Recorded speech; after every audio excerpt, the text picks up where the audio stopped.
vi ste prišli na radio kot odgovorni urednik 92. Je tako? Konec leta 92, ja. Tako.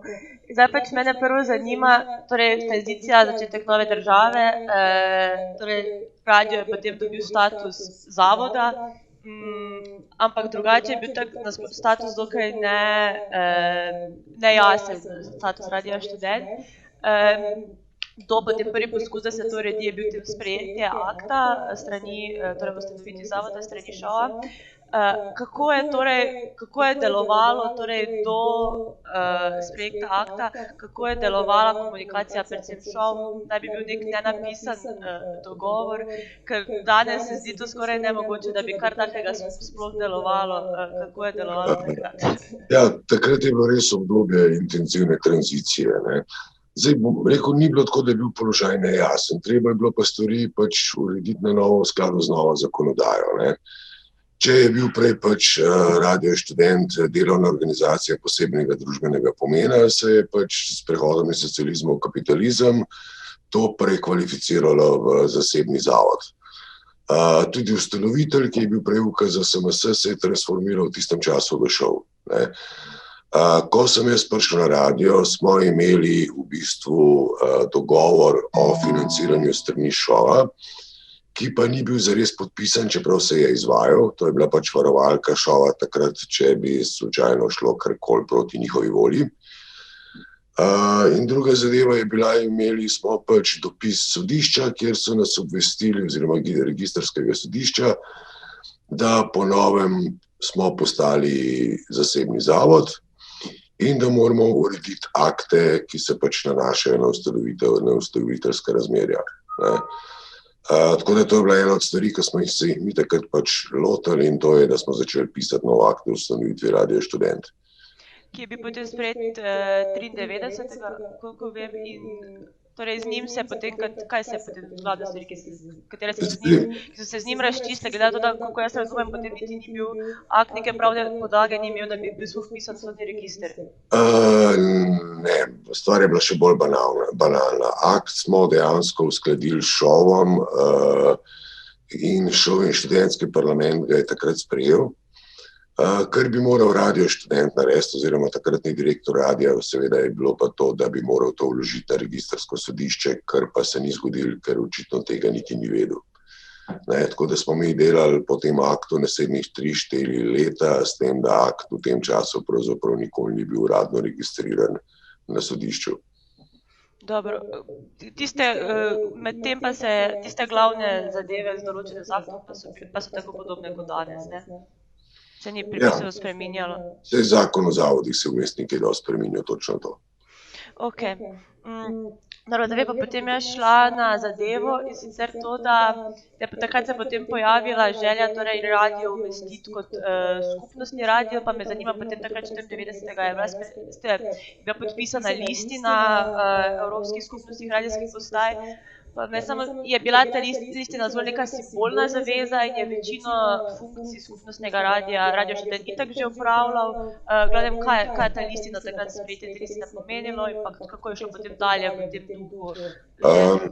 Ja, prva stvar je pač to, da mi smo se dejansko znašli v situaciji, ko sem že prej omenil, tega pospešenega dela obdobja tranzicije. In smo si postavili vprašanje dejansko, kaj bo Radio Študent v neki pač novih razmerjih družbenih in političnih. In v tistem času je pač AMARK, to je bila v bistvu zveza neodvisnih oziroma radijskih postaj, ki so se klasificirale kot radio skupnosti. Ta zveza je nastala v Kanadi, se zelo razširila po Severni in Južni Ameriki. Medtem ko v Evropi pač do takrat nekako ni bila prisotna in prišli so sem v Evropo z idejo, da ustanovijo evropsko mrežo. Splet naključje je hotel, da je bila dejansko prva evropska konferenca radio skupnosti tukaj v Ljubljani v organizaciji Radio Študent in pa takrat Fonda za odprto družbo oziroma Sorosove fundacije.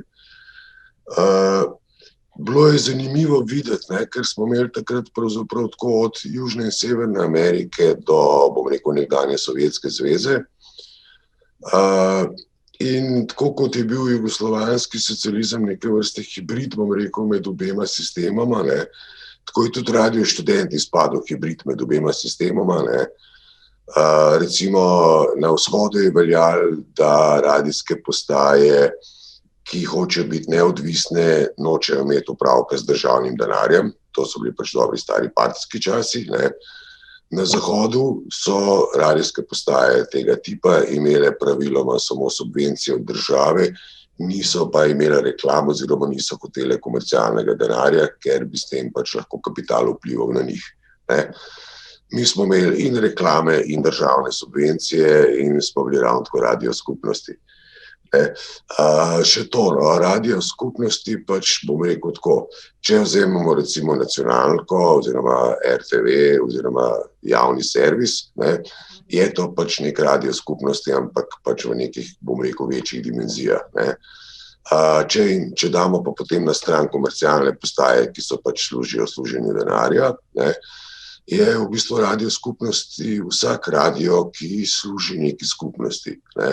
Recimo Radio Študent služi študentski skupnosti, ne vem, Murski val služi, bom rekel, potrebam lokalne skupnosti, ne. To je pač neka ta osnovna razlika med komercialnim in, bom rekel, skupnostnim radijom oziroma radijem skupnosti, kot smo mi to takrat poimenovali potem oziroma prevedli v slovenščino.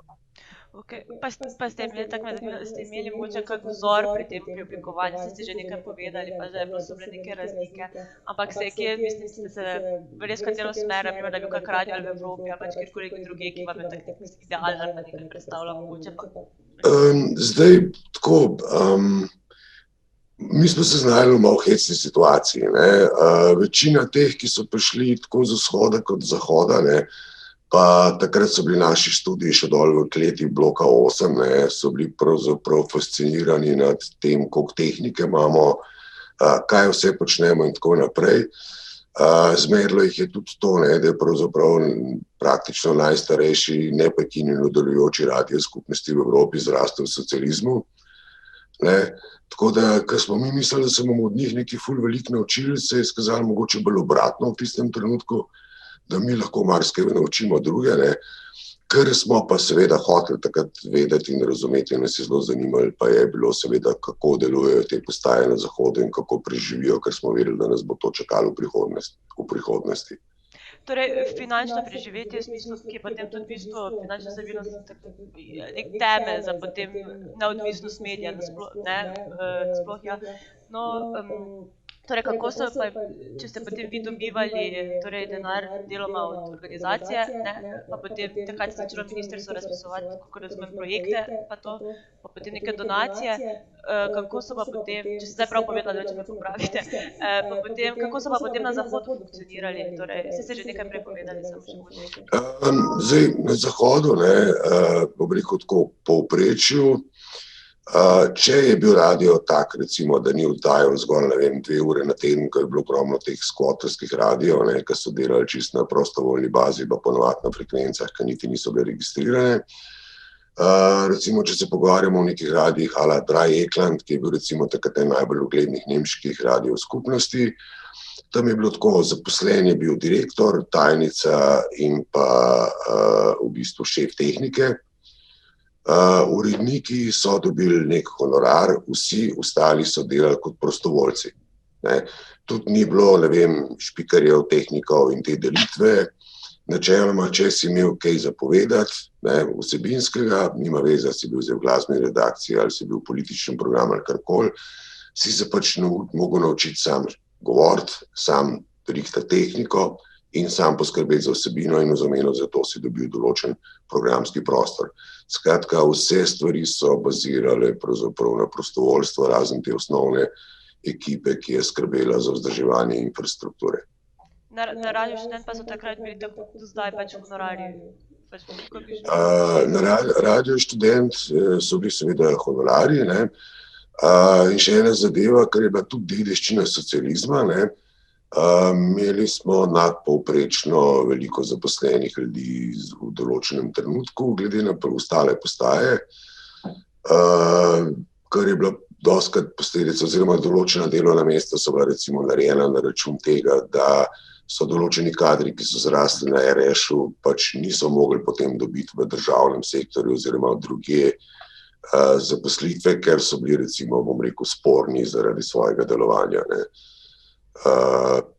Tako da z tega vidika je Radio Študent bil draga inštitucija v primerjavi z vsemi ostalimi.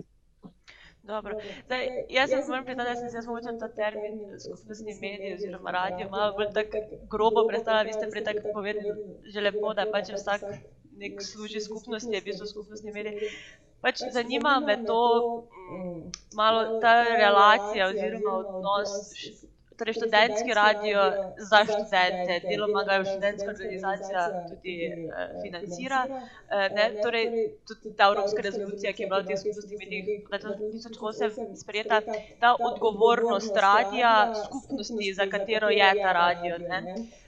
Me zanima, kako se je to takrat razumelo. Vem, da takrat bila, mislim, da univerzitetna redakcija, na primer še v nastajanju. Radio je nastal v bistvu s tem, da se je oblikoval nek komunikacijski kanal za študente, recimo, Ko ste takrat vi prišli oziroma v tranziciji, je bil to radio še vedno ali se je potem že malo preoblikovalo v nekaj drugega? Zdaj tako,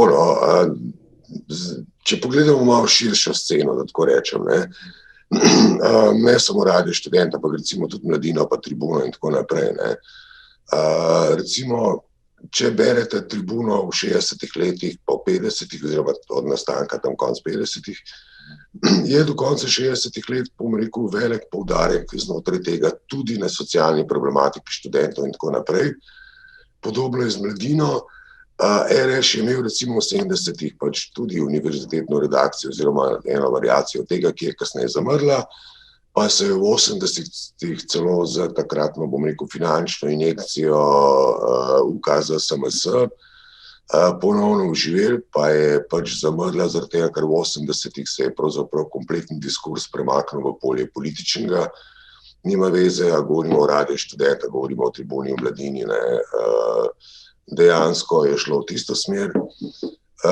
V 90-ih, ko sem jaz začel kot novinar delati na radio leta 91, je bila pa tako med drugim posledica tranzicije tudi to, recimo, da je štipendijska politika začela zamirati, dobesedno kadrovskih štipendij ni bilo več, državne so ukinjali, če jih niso ukinjali, so bile tako mizerne, da niso bile vredne svojega imena. Dogajale so se reforme na univerzi, bili so prvi poskusi, da bi se uvedli plačljiv študij in tako naprej. In se je seveda pokazala potreba po, bolj doslednem pokrivanju študentske problematike. In z tega vidika je nastala tretja verzija univerzitetne redakcije, ki je na moje veliko veselje pravzaprav preživela do danes. Ne sem, da je preživela, lahko rečem, da se je zelo lepo razvila in da je z veseljem spremljam in poslušam, ker mi pravzaprav daje lep pogled v šolski prostor, ne samo slovenski, ampak tudi širše. Ok, super. No, to sem začela tudi zato, glede na trenutno situacijo z radijem in pa šovom. Koliko so neupravičeno, se vedno, kako jaz gledam, se še radi, torej ti predstavniki študentov s tem svojim nižanjem financiranja vedno govorijo, kako radio, kao RŠ ne zastopa večinske želje študentov, torej zanima to predvsem, če zdaj bi oni, recimo, da bi večina populacije študentov rada nekaj drugega za svoj medij ali nekaj takega, kje je potem ta komponenta izobraževanja, ki ga skupnostni radio in pa tudi ta listina, ki ste jo podpisali, mora dosegati, torej neki posredovanje informacij, nediskriminatorno, v tem smislu, in pa potem tisto, kar bi ta študenti radi v tem smislu, da je izobraževanje pa to, kar v bistvu lahko dostopamo tudi drugod, če za trenutek pustimo pomembnost RŠ-a za za pluralno medijsko krajino. Zdaj, pričakovati, da bo Radio Študent, tako kot recimo nekoč študentska založba, ko smo imeli zmeri vprašanja strani poslancev, kje pa so študentje tukaj, ki bi pisali, romane ali pa karkoli. Za Radio Študent velja, da je tukaj zato, da širi obzorja. Študentska obzorja in širša obzorja in obzorja vsakega, ki ga to interesira in ki ga zanima kaj več kot radijske postaje, ki se držijo formule najbolj zlajneni komadi vseh časov. Ne. Še v tistih časih, v 90-ih, ko so bili pravzaprav, bom rekel, poslanci na šovu in predsedstvo oziroma takrat še študentske vlade, ne, delač bolj, bom rekel, vendarle kultivirani in tudi so se bolj zavedali vseh teh odnosov in tako naprej. Smo seveda imeli vsaka garnitura, ki se je zamenjala, se je najdel kakšen pameten, ki je prišel spraševati, zakaj pa mi nimamo recimo narodno-zabavnih oddaj, ker so tudi študenti, ki poslušajo narodno-zabavno glasbo, ne. Pa smo jim lahko odgovorili, lejte, to poslanstvo že odlično opravlja Radio Veseljak, tako da ne rabimo še mi tega početi, ne. Pokrivamo pa pač neke teme, ki jih pač tovrstne postaje pa ne pokrivajo, pa so zanimive vsej za del študentske populacije, če ne že za celo, ne. Na koncu je vedno nekako šlo to skozi tako, da smo nekako predstavili RŠ kot recimo tretji program za študente, ne, ker na nacionalki tudi obstaja tretji program, ki veliko stane, pa nihče ga ne posluša oziroma ga posluša zelo ozka elita, pa se ponavadi ljudje ne sprašujejo, ali je ta tretji program zares potreben, ne. Tako da ta mantra je v 90-ih delovala več ali manj dobrih 10-15 let, no, kako je pa zdaj, pa spremljam stvari in se samo še čudim in zgražam, kako je lahko v bistvu cela ta politična srednja študentska padla tako nizko, kot je. Ja, mislim, da so pač podobni argumenti tudi zdaj. Pač prej ste omenili študentsko založbo, pri kateri ste tudi bili, ne? Ja. Pa je tudi bila, mislim, podobna zgodba, o kateri šov razmišlja zdaj, torej ta, da se prenesejo te ustanoviteljske pravice. Bi lahko mogoče malo o tej zgodbi kaj povedali, kako je bilo študentsko založbo, tako da lahko apliciramo mogoče na dogajanje zdaj? Zdaj, paradoks, kar se tiče študentske založbe, ne, je bil ta, da so mene takrat pravzaprav povabili na založbo z radia, ravno zato, ker sem bil eden od avtorjev oziroma glavni avtor prvega akta o ustanovitvi, ker so pač tudi oni imeli željo, da bi sčasoma postali zavod in s tem bolj neka, bom rekel, avtonomna entiteta, ker do takrat so imeli status enote za založništvo znotraj šova. In takrat so tudi že bila prva trenja na založbi okrog, bom rekel, politike založbe in pa oziroma enote založništva in pa določenih, bom rekel, političnih struj znotraj šova. Takrat je prišlo do situacije, recimo, ko je zbirka Krt odšla in postala pač samostojna organizacija oziroma zdaj je založba Krtina. Vstal je takrat časopis za kritiko znanosti, Tribuna je bila vmes začasno ukinjena, videti je bilo, da bo pač cela enota za založništvo pravzaprav nekako se izpela in da tu ne bo ostalo nič. Ne, potem se je pa zgodilo dvoje. Prva stvar je bila, da se je en projekt, ki se je začel kot študentski projekt in to je bila Skripta, skratka učbeniki za manjše fakultete, kjer pač komercialni interesenti niso zainteresirani, da bi to delali, ker so naklade pač simbolično, ne vem, 100-150 izvodov. Skratka, zbirka Skripta, ki je bila do takrat študentski projekt, se je prenesla na stalno dejavnost na založbo in pa pojavila se je predlog za ustanovitev zbirke Beletrina. In to dvoje skupaj je pravzaprav dalo nek nov zagon založbi. Kasneje se je pač založbi potem pridružila zbirka Claritas in pa zbirka Koda. Koda še obstaja, Beletrina tudi, Claritas je bil vmes ukinjen in pa ČKZ je tudi šel na koncu na svoje pred leti. Skripta pa žal tudi ne obstaja več. Okej, drugače pa mislim, da ste tudi sodelovali nekje pri Maršu, torej v študentskem radiu v Mariboru. Kako pa je, na primer, Marš drugače, na primer, od Radia Študent? Zdaj, jaz sem prišel tja v zelo specifični situaciji, ne. To je bilo leta 1997, ko sem zaključil s svojim uredniškim mandatom na RŠ-u in me je takrat v bistvu Brankica Petković z Soroševe fundacije prosila, če bi lahko šel v Maribor postaviti Marš nazaj na noge. Tam se je zgodil pač več katastrof. Zadnja, tista velika, ki jih je takrat doletela, je bilo direktorovanje Dušana Hedla. Tako da, ko sem jaz prišel tja, je bilo tam pravzaprav par ljudi, ki so še viseli na radiu, dobesedno 3 mesece, ko sem bil tam, smo stvari delali od začetka, od tega, da sem šel z novinarskimi vajenci na ulico in smo delali, da smo se učili delati ankete, da smo se učili pisati članke, do tega, da sva z računovodjem takrat pač pisala prve mednarodne prijave na različne projektne razpise in tako naprej. V tistih 3 mesecih pač človek ne more narediti veliko, no, ampak uspeli smo dejansko vzpostaviti ne samo radijsko vsebinsko strukturo nazaj, uspeli smo urediti takrat odnose z študentskimi domovi v Mariboru, kjer pač je imel Marš prostore.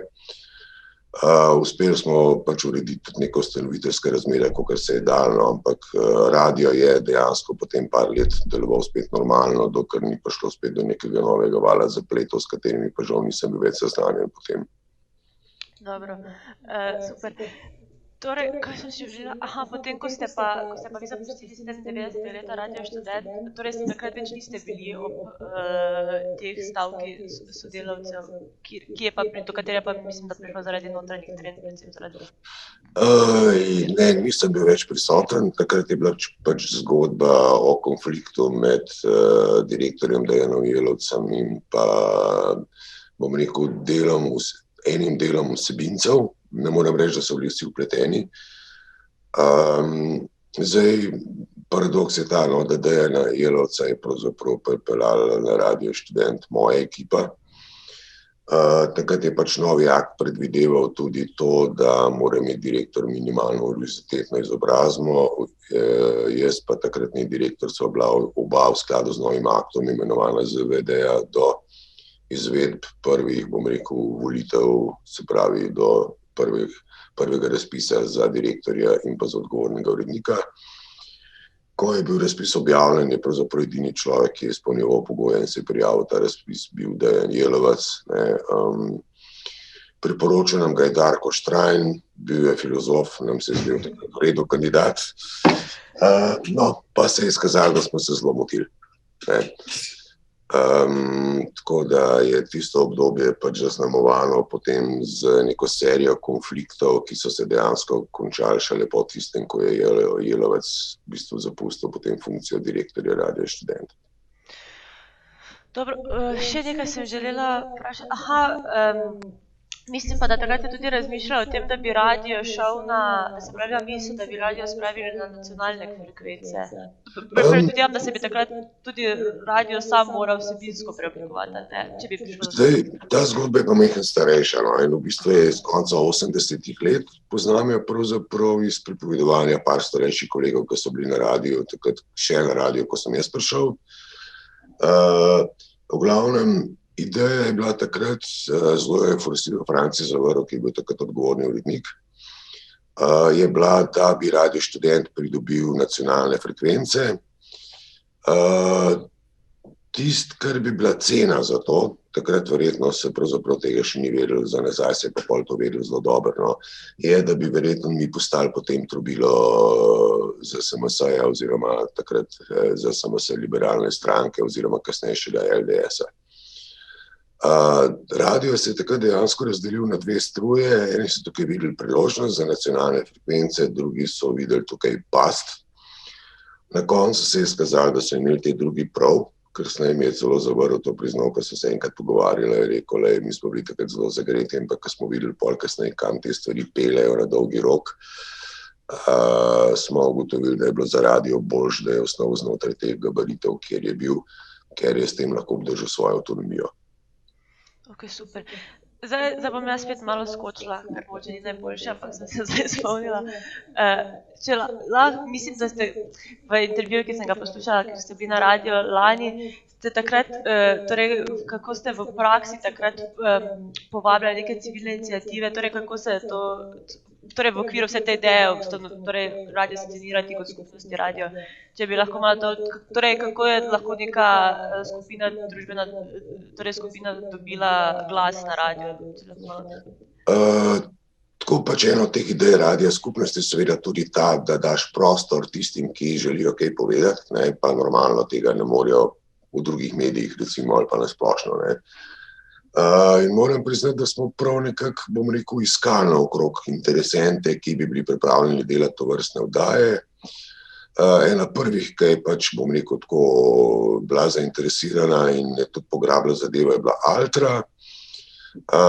Recimo, potem so bili tukaj JHD, Youth Handicapped Privileged, ki smo jih mogli pravzaprav kakšnih pol leta nagovarjati, da so se pravzaprav odzvali. In potem so sledili še drugi, eno obdobje je to kar laufalo, imeli so petkove termine, načeloma so bili tako, so se menjali tako, da je bil vsaka civilna družbena organizacija enkrat mesečno imela svoj program. Delali so različne stvari, ali so pač, bom rekel, podajali neke vsebine, ki so bile družbeno relevantne, ali pa so recimo predstavljali, ne vem, tudi poezijo, to kot je Altra delala, ne. Je med drugim pač delala recimo tudi pesniške dogodke svojih varovancev. Zanimiva izkušnja, ki pa potem nekako se nikoli ni zares prijela kot neka stalna praksa, to mi je bolj zanimivo, no. Se mi zdi, da je veliko organizacij, ki recimo govorijo o tem, da se jih ignorira, da ne dobijo svojega medijskega prostora, na drugi strani pa tam, kjer se jim ponuja, tega ne znajo izkoristiti, no. Torej, od takrat dalje, ko se torej ta ideja skupnostnega radia, danes se še potem vedno radio upravlja funkcije skupnostnega radia, kljub temu, da pri nas formalno te zadeve niso urejene, kar se tiče tretjega medijskega sektorja oziroma je bolj slabo urejeno. Ampak radio upravlja to svojo, kako bi rekla, funkcijo ali pa poslanstvo boljše. Recimo, ja. In to pač ne samo za študente, tudi za druge skupine, ne, v končni fazi kontrola letov, recimo je tak tipičen primer radia, oddaje, ki poskrbi za neko manjšinsko skupnost, ne. Kar je recimo Radio Študent počel že tam nekje v začetku 90-ih dalje, ko sta to prevzela najprej Peter Barbarič in Ida Kurtovič in kasneje Ida, ne. Nacionalka, mislim, da je pa prišla do te točke par let nazaj, ko so z velikim pompom štartali prvo tovrstno oddajo tudi sami, no. Tako da včasih, bom rekel, nekaj cajta traja, da zgledi dobijo posnemovalce. Dobro. Pa jaz ne vem, jaz mislim, da smo ene stvari kar zdaj že izčrpali. Jaz kaj pozabljam. Je kaj bi mogla jaz takrat v tem tranzicijskem obdobju izpostaviti, pa nisem. Pojma nimam, lej. Sem presenečen sam nad sabo, koliko stvari se še spomnim v bistvu takrat, no. Drugače pa lej, če se boš karkoli spomnila, itak imeli problem dobiti, tako da... Super, da. Jaz mislim, da to, tukaj samo da vidim...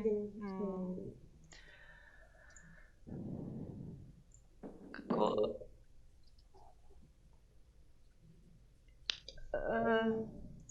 Ja, pa res, jaz sem si to, kar sem si pripravila, mislim, da sva obdelala. Mislim se, da to ne vem, zato smo že v bistvu tako povedali. Pa jaz smo s tem lastninskim preoblikovanjem radia, pa te konstantne nevarnosti finančne, je radio kdaj bil finančno stabilen, lahko temu rečemo, pa da ne bi bilo konstantnega pogovora o tem. V bistvu je tako, ne. Razlog, zakaj je radio preživel, pravzaprav z začetka, je bilo točno to, da je že prvo vodstvo uspelo zagotoviti radio takrat neke osnovne, bom rekel, konstantne vire financiranja. Takrat so pač prepričali, mislim, da občino, pa zdaj ne vem, a je bilo Ministrstvo za kulturo tudi zraven, ampak te dva vira sta bila pravzaprav pogoj, da je radio lahko imel neko kontinuiteto in tudi rast, ne, in te stvari se niso spremenile, ne. Iskreno zdajle, ko sem pač poslušal, ne v celoti, ampak po odlomkih to sejo šova, ne, me je predvsem, bom rekel, neprijetno presenetilo, ne govorim zdaj o poslancih, ne, ali pa celo ne o funkcionarjih, ne, ker od njih ne pričakujem nekih presežkov, ne, ampak tudi direktor šova pravzaprav ali namerno, ne, ali pa nenamerno iz nevednosti uporablja popolnoma napačne kategorije, ne. Prvič, zavod ni lastnina in ne govorimo o lastništvu, govorimo o ustanoviteljstvu. Ustanoviteljstvo prinaša neke odgovornosti, ne samo pravico izkoriščanja, ne, kot je to recimo pri klasičnih kapitalskih razmerjih in tako naprej, ne. Tako da, zdaj ne vem, pač Aklasins to uporablja ta kategorijalni aparat iz ekonomije, ker drugega ne pozna, ali pa zato, ker hoče namerno popačiti sliko teh odnosov in relacij med ustanoviteljem in Radiem Študent. Vsekakor je pa tako, no, če želite, da radio pač ostane v nekih, bom rekel, takih obsežnih gabaritih, kot jih imate zdaj, brez rednega financiranja, bo to težko. Ne? In kdorkoli bo ustanovitelj, bo vendarle mogel skrbeti tudi za neko financiranje radija. Kar se mene tiče, mislim, da šov s tistim trenutkom, ko se odreče radiju, pravzaprav zgubiš še zadnji alibi za svoj obstoj, ker to postane potem samo še pralnica denarja za funkcionarje in nič drugega. Pa takrat, ko ste bili torej odgovorni uredniki, je bil direktor šova, pa tudi na splošno poslanci, so imeli nek boljše razumevanje o tem, kar je vaša naloga, kaj je naloga radija, kako torej se je razvilo naprej, ali ostaja enako, torej to razumevanje? Bom rekel tako, čisto v vsaki konstelaciji se je našel kakšen padalec, ki je imel neke radikalne ideje, take ali drugačne, ne. Ampak do takrat, oziroma takrat je vendarle veljalo, da je na koncu prevladala neka argumentirana debata. Na začetku sploh zaradi tega, ker pravzaprav v študentskem parlamentu v recimo prvih par letih niso prevladovale tako imenovane poslanske skupine, ampak so prevladovali prosti strelci, skratka samostojni poslanci. Celo največja, ne vem, takrat recimo poslanska skupina SAS, skratka, kasneje so se poimenovali SAS, skratka, tega bom rekel, je bila cerkev zadaj, ne, so takrat v 45-članskem študentskem parlamentu imeli vsega skupaj 6 poslancev, ne vem, LDS oziroma podmladek LDS 2, pa recimo Mladi demokrati 2, vse ostalo so bili prosti strelci. Ko sem kot minister socialov prišel recimo za govorniški pult, sem moral uporabiti argumente, da sem te ljudi prepričal, da so dvignili roko, ne. Kasneje, bom rekel, strankokracijo, ki je pač prevladala tako na državni kot na šolski ravni, se je to spremenilo do te mere, da pravzaprav argumentirane razprave nekako niso več potrebovali, ker so bili vnaprej zmenjeni, kako bo kdo glasoval. In to se je v bistvu, ta odsotnost prave razprave se je v bistvu ravno na tej javni seji zdaj lepo pokazala, ko pač ljudje niso navajeni več, da morajo karkoli sploh argumentirati, ne, in potem argumentirajo to na tak način, da pravzaprav je brez repa in glave, oziroma da se vidi, da so argumenti privlečeni za lase, kar, bom rekel, v nekem zaprtem krogu, kjer se vse zmenja naprej, to mogoče deluje, ko pa to postane javno, pa dobi to neke druge dimenzije, ne. Tako da, mislim, globoko upam, da bo na naslednjih volitvah na šovu se vendarle aktivirala tista študentska populacija, ki zdaj njemu opazuje ta propad sistema, da tako rečem, in pripeljala neke sveže ljudi, ki bojo znali razmišljati še o čem drugem, ne samo o lastnih osebnih interesih. Ja, to je vedno ta problem, predvsem zdaj, lanske volitve, pač nizka volilna udeležba, pač študentje, pač ne vem, se tudi jaz sem šla gledat, no, pa je bila za ena opcija za obkrožiti, tako zdi se dokaj brezpredmetno, no, ko greš tisto obkroževat. Je takrat, se spomnite, takrat je bilo mogoče višja participacija, ali je bilo zanos večji, ali ni bilo tega do takrat? Zdaj, volilna udeležba nikoli bila nekaj velikega, velika, ne, tam, če je bila okrog 20%, je bil to že kar dosežek, ne. Je pa res, da so se glasovi vedno nekako tudi potem, ko je že bila bolj strankokratsko orientirano vse skupaj, je bilo vedno tako, da so bile vsaj 2-3 večje skupine, ne, ki so se podobno kot na državni ravni potem bile prisiljene pogajati o koalicijah, ne. Čim imaš koalicijo, je že tako, da moraš sklepati neke kompromise in predvsem, da porežeš tiste najbolj skrajne robove recimo v 2-3, odvisno koliko ekip je noter v koaliciji, ne. To, kar se pa zdaj dogaja, ne, je pa lagodno enoumje, da tako rečem, in zaradi tega se je zadeva sfižila tako, kot se je do konca.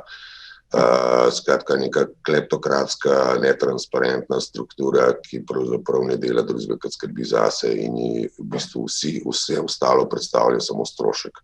Nima veze, ali govorimo o Šoltu, ali govorimo o Radiu Študent, ali govorimo o študentskem tolarju, ki je fundacija za pomoč študentom v socialni stiski, ali pa o študentski svetovalnici.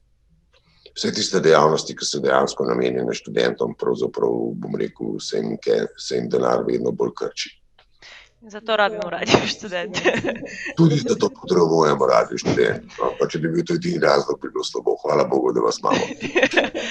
Ok, pa tako da pa mislim, da smo res izčrpala vse. Najlepša hvala res za pogovor. To je to. Pa če ti to res, če bi še vi kaj dodali, kaj se ti da, jaz upam, da nisem kaj pozabila, pa bi bilo nujno. Pa v bistvu bi se vam zahvalil za povabilo, pa da sem imel šanso povedati te stvari, ki bi drugače bile verjetno že pozabljene. No. Vse, kar bom pa zdaj še rekel, je pa, dragi Radio Študent, kar tako naprej poslušam vas, spremljam vas in vesel sem, da ste še vedno tukaj in upam, da tako tudi ostane.